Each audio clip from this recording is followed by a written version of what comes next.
बहुचर्चित बॉलीवुड अभिनेता सैफ अली खान उपरे आक्रमण घटना अनेक तथ्य सामना से दिन कहीं सैफ को उपरे आक्रमण है यार उद्देश्य कौन थिला से उपरे नूतन तथ्य सामना ए घटना को नहीं पुलिस तदंत करुवा बेले अभियुक्तर एभली उद्यम पछर कारण सामना को आसी।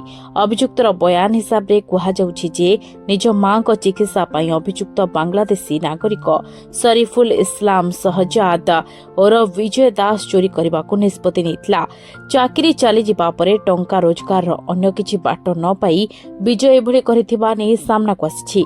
जने धनी व्यक्ति को लुटिबा परे बांग्लादेश फेरी जिबाकू योजना करिथिला शरीफुल। तेबे अभियुक्त पूर्वरु रेस्तोरां रे काम करी 13,000 टंका पाउथिला। मां को चिकित्सा पई बांग्लादेश को 12,000 टंका पठाइबा सह निज पाखरे 1,000 रखुथिला।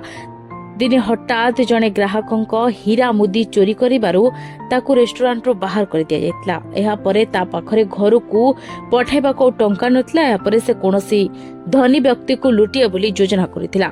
अभियुक्त देइतबा बयान सत ना से कहानी बनाउची से ने एपर्यंत स्पष्ट होई नै।